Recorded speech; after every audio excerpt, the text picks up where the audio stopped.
What's up, guys? It's Corey from Gaming Legit. Got really exciting news for you. Hope you guys are excited about this. This is a new director to Gaming Legit. He goes by InsaneAcorn. You're going to be hearing a lot from this guy.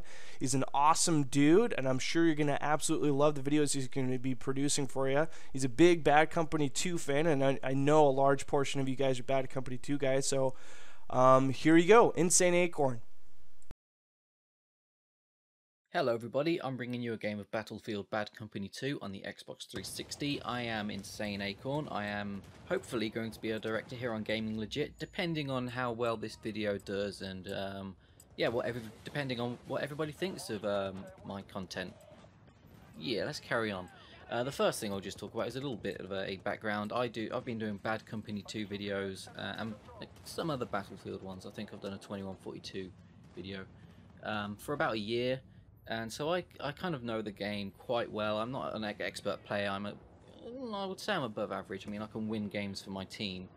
But I was talking to Causey quite some time ago. I mean, we've been talking about getting this done for quite some time. It's just we've been quite busy with our lives and such, just trying to get everything sorted out. You know, it's been chaos, as you should know, with him and his job and such like that. But I won't go into that. We finally got around to doing this, and we'll see how it goes. So firstly, I'm just gonna talk about the gameplay and such. Well, firstly, I should say secondly, I'm going to talk about the gameplay. I'm just going to do a play-by-play, a couple of my thoughts, and what we're doing in this game. And we started out, actually, I don't know if you saw, I cut out the first couple of seconds, and like within those first couple of seconds, like 4 or 5 of our guys died on my team. It was just absolutely crazy. Like, how did you die that quickly? That means we were down 5 tickets right off the bat. You know, they didn't lose a single person, but we did, and it was just pretty awkward. So I saw some guy in this building here around B. This building and the one opposite this are pretty much key buildings for this map. And if they come down, then people can still sit in the wreckages of them, and it's quite... You know, B is the turning point for this map. Once you've got B, if you can hold B, you should be alright, because you've got your spawn area, which is on one side, and then you've got B, which is in the middle.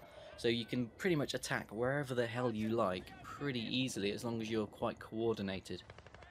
Also, I'm running the Thompson, because I never really use this weapon, and that's probably for a good reason, because I was using it in this match, and I thought, I don't really like it. I used to love this weapon. It felt really powerful, really beastly for the first couple of levels, you know, when I got it, when you unlock it, and it was just like, oh, this is a new gun, it's pretty funky. But now it's just kind of like, okay, I've unlocked all the weapons. It's trying to be some sort of all-round goodness machine gun. Well, submachine gun, should I say. And it's really not. I mean, see how many bullets it took to kill that person. It's not that powerful, it's not that fast, it just doesn't have the stopping power to take people down. So I do change out to the G3 in the later parts of the game.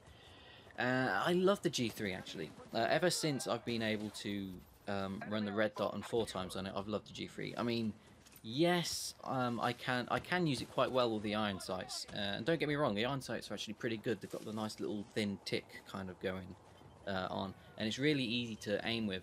But for some reason, I just like a red dot. It's just easier for me. But that's just my preference. But anyways, what was I saying? Yes, the G3 and the Thompson. Nah, let's not go into the Thompson anymore. Just the G3. G3 and shotguns. Most of the other all-kit weapons, sorry.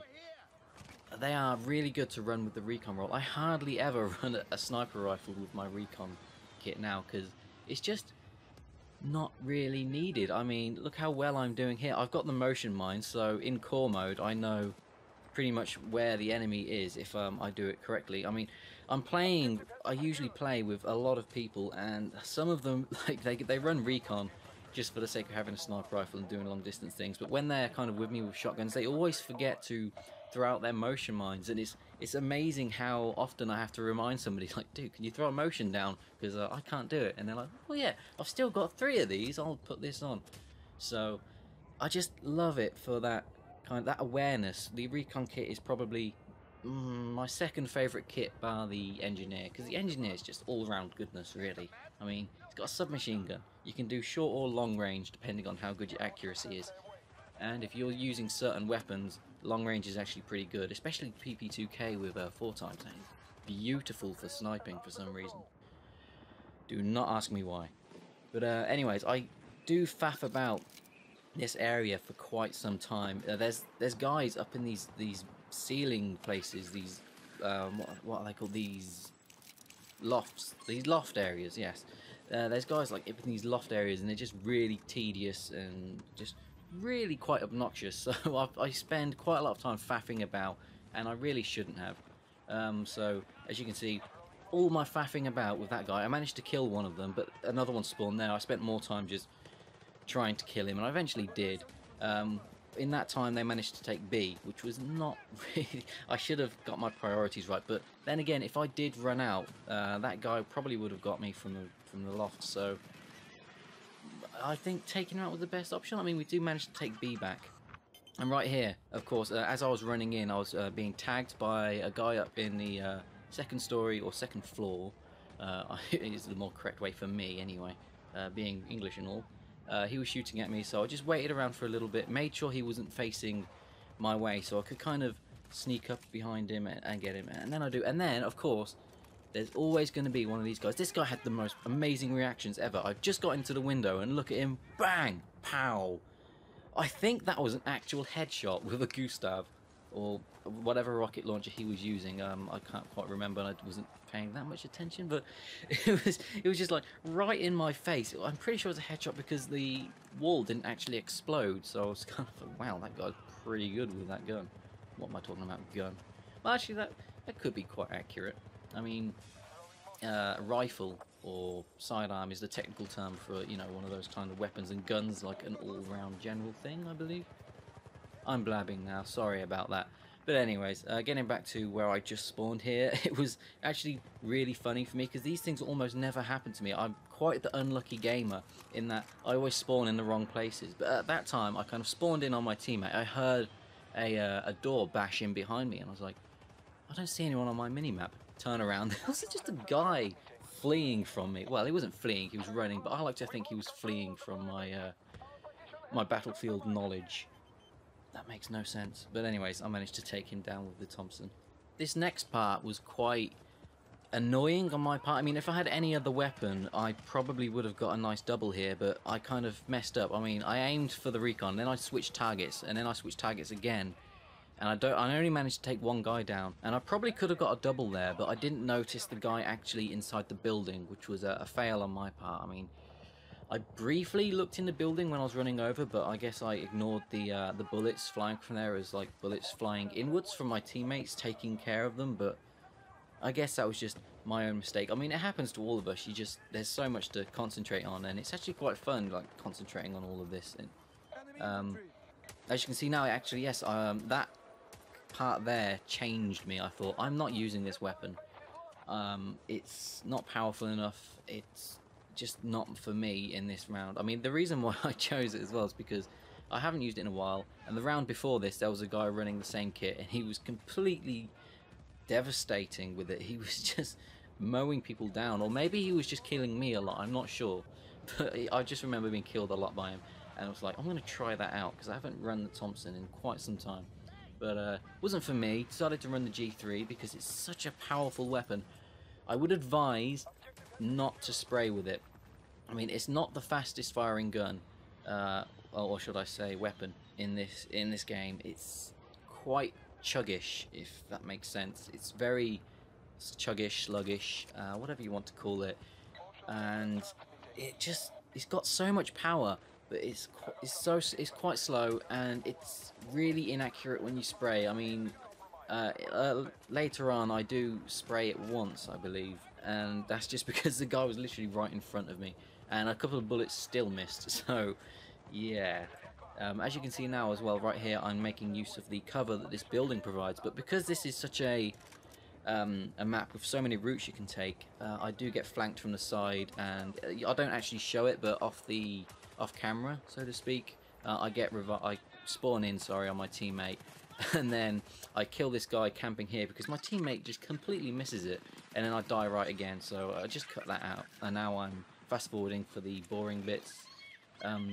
There's a pretty neat bit coming up here actually. I take out a couple of guys just sitting out in the open. Why would you do that?